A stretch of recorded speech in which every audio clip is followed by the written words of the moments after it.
has figured out that this kidnapping is a golden opportunity for publicity. That's right. Mueller was talking to get another person. It's just like I told you. Your paper will love the story. Local boy, teen heartthrob, nearly gets kidnapped and comes this close. Simon held his index finger and his thumb together as if the reporter were in the room with him, to catching the guy who took another hostage. He feels so bad about it. He's going to stay in town the whole weekend just to help find the guy. Man, you're right. Why else talk to the press? George asked, sitting down in a chair beside the desk. Nancy lifted the phone and used the free outside line to call her friend, Detective Ryan. As quickly and effectively as possible, she filled him in on the details of Bess's kidnapping. "He'll be right over," she told George, as she replaced the receiver. Both George and Nancy jumped just then as the door to the office was opened and Nicholas Falcone burst into the door. Locks of his dark wavy chestnut hair were sticking out from his head, and there was a wild look in his amber eyes. Despite his youth, it couldn't have been more than a year since he graduated from college. Nancy knew that Nicholas's energy was what made him so good at getting people stirred up to fight for a cause. "What's happened?" he demanded. "I just met Joseph Hughes in the lobby, and he said something about a girl missing, something about a kidnapping." "That's right," Nancy answered. "A guy in a ski mask tried to nab Brady Armstrong, but he got our friend Bess instead." Nicholas slammed his fist down on the desk. "It figures that something like this would happen here, in this theater. As if the place didn't have enough problems of its own without this." "Excuse me, but it is my friend whose life is in danger," Nancy replied dryly, thinking that Falcone's concern for the building was just a little misplaced. "I'm sorry," he said, his dark eyes reflecting his remorse. "It's just that we're trying to save the theater from being torn down, you know." "We know," George spoke up. "I mean, I've seen your picture in the paper, and we know about Bart Anderson." "Anderson? When I think of what he'll do to this place..." A fiery light appeared in Nicholas's eyes again. My grandfather, as a young apprentice, helped to build this theater. Most of the ornate plasterwork on the ceilings and around the stage is theirs. I can't bear to think of it all being destroyed." "I don't blame you," Nancy said, her feelings toward him softening. "I hope you win your fight." "And I hope your friend is found safe," Nicholas answered. Nancy was about to thank him when Simon Mueller came out of the inner office. He looked awfully pleased with himself, and Nancy found herself resenting him. One of her best friends had been kidnapped, and this man was using her misfortune to promote his star. "Any word yet?" Mueller asked. "No, but the police are on their way," Nancy answered as she headed to the door. "I'm going to start looking for Bess. If the two of you," she said, indicating Falcone and Mueller, "want to join us, we could use the help. After all, that person in a ski mask was trying to kidnap your star." "I have some things to do here," Simon said. "I'm expecting several phone calls, and..." "I'll help," Nicholas said. "But first, I have to try to call my grandfather again. He was supposed to meet me here, and I'm a little worried that he hasn't shown up. I tried to reach him, but there's no answer." "I'm sure Joseph wouldn't mind if you want to use the phone," George said to Nicholas. "We'll meet you in the lobby." As they were on their way out, the phone rang, and Simon rushed back to the inner office to pick it up. Nancy waited with her heart in her throat, hoping that it might be some news, but from Simon's side of the conversation, she could tell it was only another reporter. She put her arm around George. "Come on. Think of it as a treasure hunt, with Beth waiting for us at the end." George didn't answer, but gave Nancy a weak smile in return. As they left the office, it occurred to Nancy that for right now, Simon Mueller had to be her prime suspect. He was the only one really benefiting from this ordeal. Moments later, Nancy, George, and Nicholas met in the lobby near the refreshment counter to plan their search of the building. Nancy was acutely aware of every passing minute. Time was running out. The movie would be over soon, and then the theater would be full of screaming teenagers. That it would be impossible to search the main areas. As they were ready to start looking, Joseph came running down the stairs from the projection booth overhead. He had been running the film. His wrinkled face was flushed with excitement. "I just got a phone call from the kidnapper," he said. "It came through on the house phone in the projection room." Nancy's heart leapt into her throat. "The kidnapper?"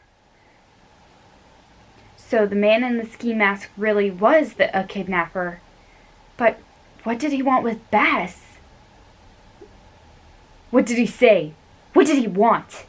George grabbed Joseph's sleeve. "Well, he isn't asking for money like most kidnappers," Joseph said, rubbing his chin. "What did he want, Joseph?" Nancy asked. "It was really very strange," Joseph said slowly. "What was?" From the abrupt way she asked the question, Nancy saw that George was getting impatient. Joseph met Nancy's eye. "What he said." He paused. "Which is?" Nancy probed. The old man seemed to need to have his memory jarred. "He said, 'I have the girl, and she's safe for now.'" George sighed with relief, and Nancy waited for Joseph to go on. "And?" "Then he told me. Let me make sure I have this right." He paused again. "Yes, he said, if you let them tear down the Royal Palladium, I guarantee you'll never see her again." Chapter 4. "The Royal Palladium?" Nancy asked. "What's the Royal Palladium?" She asked, her eyes searching Joseph's face. "That was the name of the theater before it became the movie house." Nicholas said. "My grandfather told me," he exclaimed. Even so, he seemed as confused as they were. Nancy turned back to Joseph. "Did you recognize the caller's voice?" "No, it was kind of muffled, like he was talking out the side of his mouth." Was his voice deep or high?" "In the middle, I'd say." "I'm sorry I can't be of more help, Nancy." "That's okay, Joseph. You've helped a lot," Nancy said, laying her hands on the old man's arm. "Well, it isn't much. I just wish I'd been there when that scoundrel nabbed young Bess. Unfortunately, I must have been up in the projection room making the introduction over the PA and getting ready to run the film. You know, I have to do everything around here these days. Set up the movies, clean, run the office." "That's okay, Joseph," George said. "We know you did everything you could." She took Nancy aside. "What's wrong, George?" Nancy asked. I don't know, Nancy, George began. But Joseph's so old. Do you think he got the message right? What if he missed something? Like some clue about where Bess might be?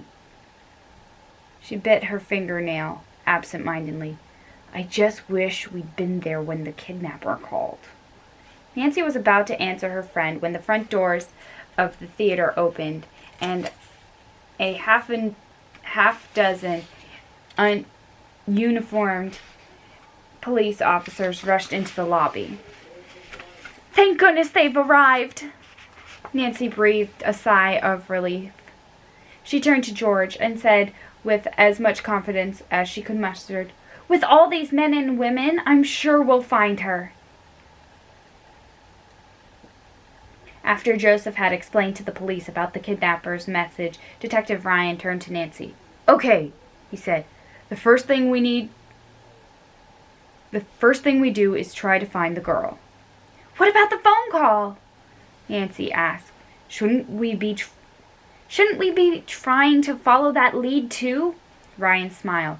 We should, but only after we find Bess. Then we can worry about who made the call.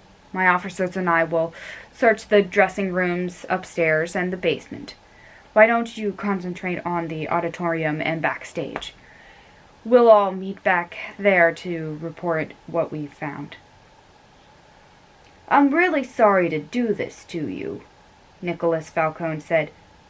I wanted to help search for your friend, but I have to drive out to my grandfather's house. He doesn't answer, and I'm a little worried about him. I'm afraid you won't be allowed to leave without an escort, friend, Ryan said. Henry, he motioned to a young policeman. Please accompany Mr. Falcone and bring him back here. I have a few questions for him. Why? George asked when Nicholas was out of earshot. Isn't he okay? He seems so concerned and nice. He doesn't even know Bess. Yes, said Nancy. What's the problem? Why was he hanging around? Oh, yes, Nancy said. That's the problem. Why was he hanging around? To see where we're going to search? Or did he really want to help us? If the kidnapper wants to save the theater, who would benefit more from taking Bess than Nicholas? He's got a great big motive. Ryan looked at her, tapping the side of his head, and winked. That's my girl, he said. Come on, let's get going. Several hours later, the girls collapsed onto two of the plush front row seats of the auditorium. The floor beneath their feet was sticky from spilled soda. Popcorn and candy wrappers lay everywhere, discarded by the screaming throng that was now long gone. Nancy and George were too tired to even appreciate the gracious old-world beauty of the elegant theater around them. They were dirty, exhausted, and discouraged. They had searched and searched, but they had uncovered no sign of Bess. Come on, girls. You have to eat something, a tall, handsome police officer said as he shoved a bag of hamburgers and fries under their noses. Here, one of the guys brought these back for you. No, thank you, Nancy said. Just looking at the food made her think of Bess, who was constantly dieting to lose the same 5 pounds. Come on, the officer said, pulling a cheeseburger from the bag. You two have been crawling through every nook and cranny of this place for hours. You've got to eat. He's right, George said, taking a burger from the bag and unwrapping it. We're not going to help Bess by starving.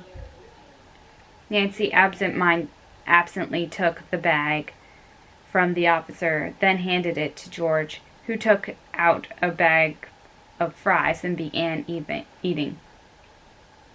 "Have you found your friend?" a male voice asked. They turned around to see Nicholas standing behind them, a concerned look on his dark face. "No, I'm afraid not," Nancy answered. "We've searched all evening, and the police are convinced that Bess isn't here. They're giving up the search for the night." "And how about you, Nancy?" Nicholas said, sitting down behind her. "Are you convinced that she isn't here?" Nancy turned in her seat to face him. "Not at all. I'm sure she is here. There were too many people in and around the theater for them to get out of here. And no matter how much we've searched, there were still hundreds of chubby holes in this old place that we haven't checked yet. This has got to be the best hiding place in town." "Did you find your grandfather?" Nancy asked, changing the subject. Although her tone was casual, her blue eyes were searching Nicholas's face intently. He loved the theater, and he wanted to preserve his great-grandfather's and grandfather's art. "Did he kidnap Bess?" Nicholas glanced away nervously. "I sure did," he said. "You know, I was worried for nothing. He was home the whole time. All the time. "Did the police question you?" Nancy asked. "Yeah, when I got back. But I just told them I was outside protesting when she was taken." "They'll check on my story," they said. "I had lots of witnesses." How come your grandfather didn't answer the phone?" George wanted to know. "He didn't hear the phone ringing because he was out in his studio." "Your great-grandfather and grandfather did beautiful plaster work." Nancy pointed to the embossed designs of the framed and stage and the ceiling. Cherubs with trumpets in their hands flew on either side of the red velvet curtains.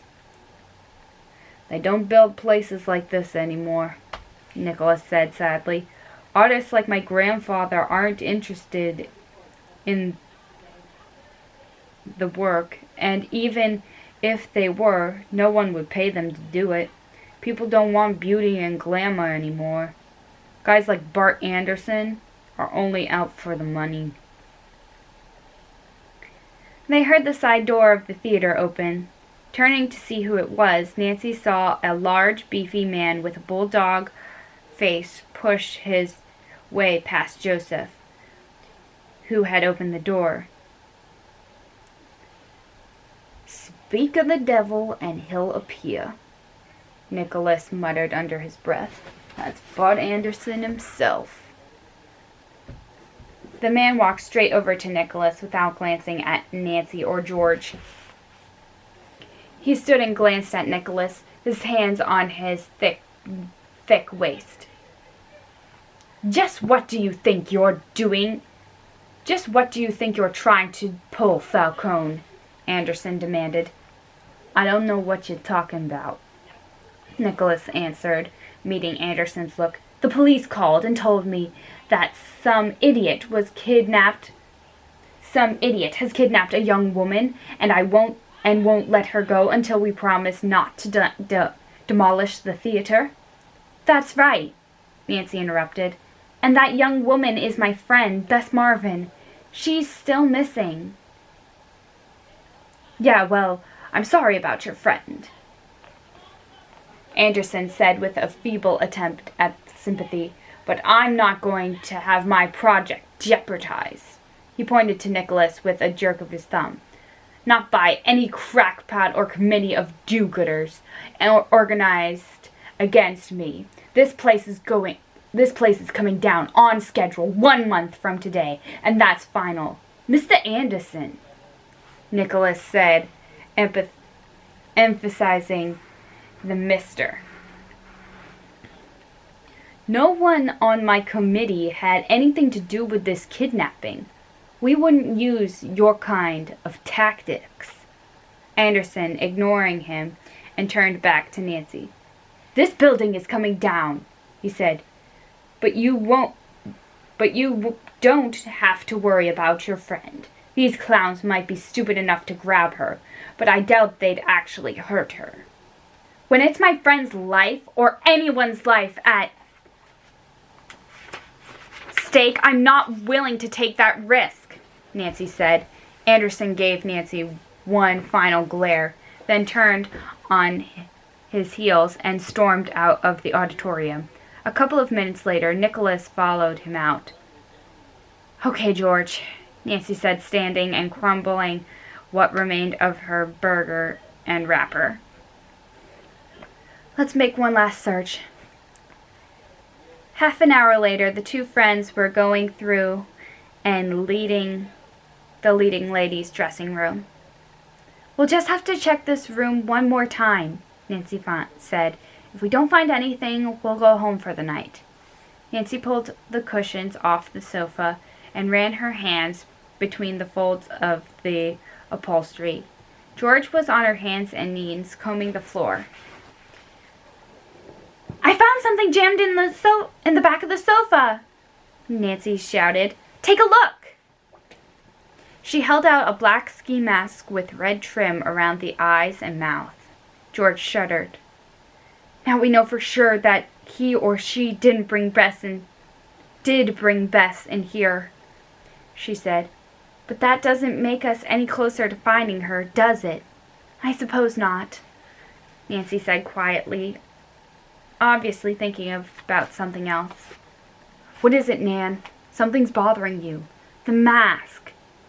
How could we have missed it earlier? I don't think we did. I think someone planted it so we'd find it. Someone wants us to know Bess is still here. But who, Nancy? George asked, her voice strained and high. In her hand, she was clutching the ski mask and a menacing reminder of their missing friend.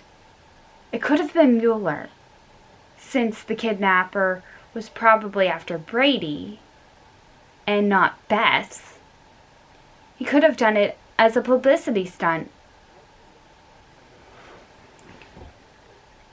And he doesn't have an alibi. Deirdre said he wasn't with them during the time of the kidnapping. Exactly, Nancy said. And then there's Nicholas. He loves this theater, and maybe he saw the kidnapping as a way of saving it.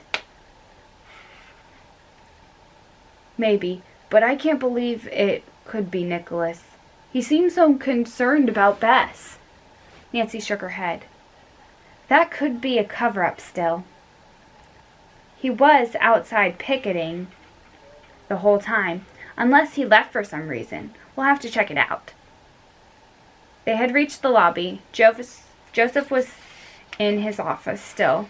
Nancy wondered briefly if he lived at the theater as she raised a hand to wave goodbye. George was about to... Ow. Frig. George was about to push through the door when it swung open, almost knocking her down. I'm glad I found you, Nicholas said. From the look on his face, Nancy knew he had bad news. What's wrong? Nancy, she asked. It's Bart Anderson, Nicholas said. While you were searching again, he and I had a little chat in front of the theater. And, Nancy asked, pushing him to continue. And he got so mad at me that he's moved up the date. Nicholas said. What date? George wanted to know. He's going to tear the theater down in 3 days. Chapter 5. It's been 24 hours since Bess was It's been 24 hours since Bess was kidnapped, and we still don't know anything, Nancy said in depression. We're running out of time. Something's got to give. How could Bart Anderson do this? George said, dusting her jeans. He can't tear this building down when Bess is still inside. Maybe he's trying to preserve the police into stepping up the investigation and finding Bess, Nancy suggested. I don't know. Maybe he knows something we don't. It could be a ploy. You mean he kidnapped Bess and he's using the whole thing to get as a way... You mean he kidnapped Bess and he's using the whole thing as a way of getting the building torn down faster? George asked. Nancy ran her fingers through her hair. I don't know what to think, George. I feel so frustrated and helpless. I can't think logically with Bess missing. Excuse me.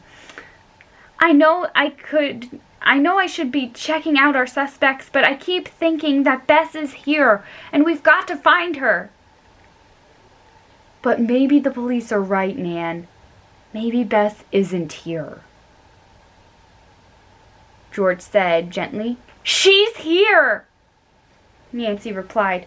It just doesn't make sense to me that the kidnapper would take her out of the theater if he wants to guarantee that it doesn't get torn down.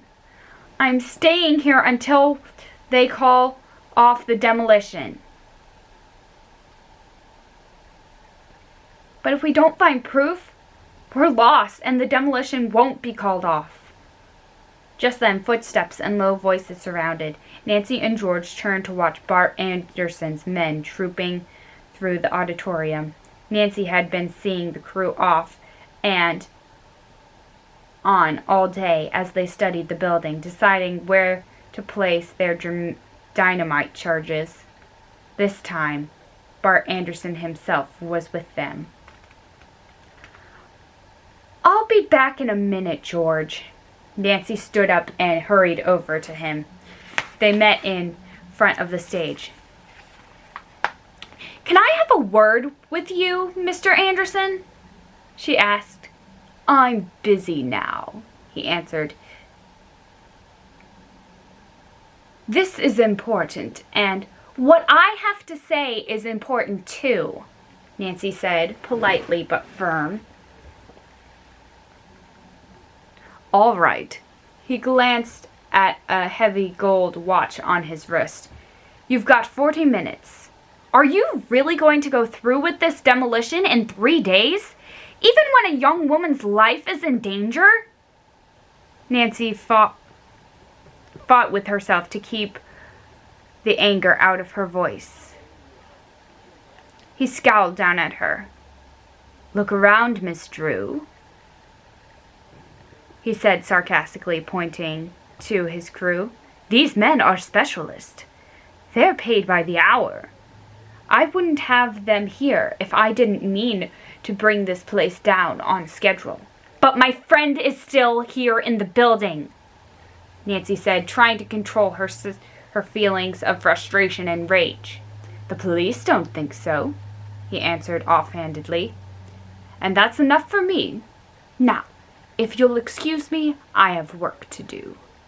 Anderson moved away from Nancy, but she followed him. What about the kidnapper's threat? She said determinedly. Anderson turned to face Nancy. Nancy shrugged. I told you yesterday that it's pretty obvious to me who took her. Falcone, or a member of this stupid committee of his. They're crazy. But they aren't murderers. As soon as this place is leveled, they'll realize they've lost, and they'll let her go. I wish I could be as sure of that as you seem to be, Nancy said, her voice rising. To be honest, Mr. Anderson, I don't think you care what happens to Bess, as long as your project goes uninterrupted. Anderson lifted a bushy eyebrow. Oh, is that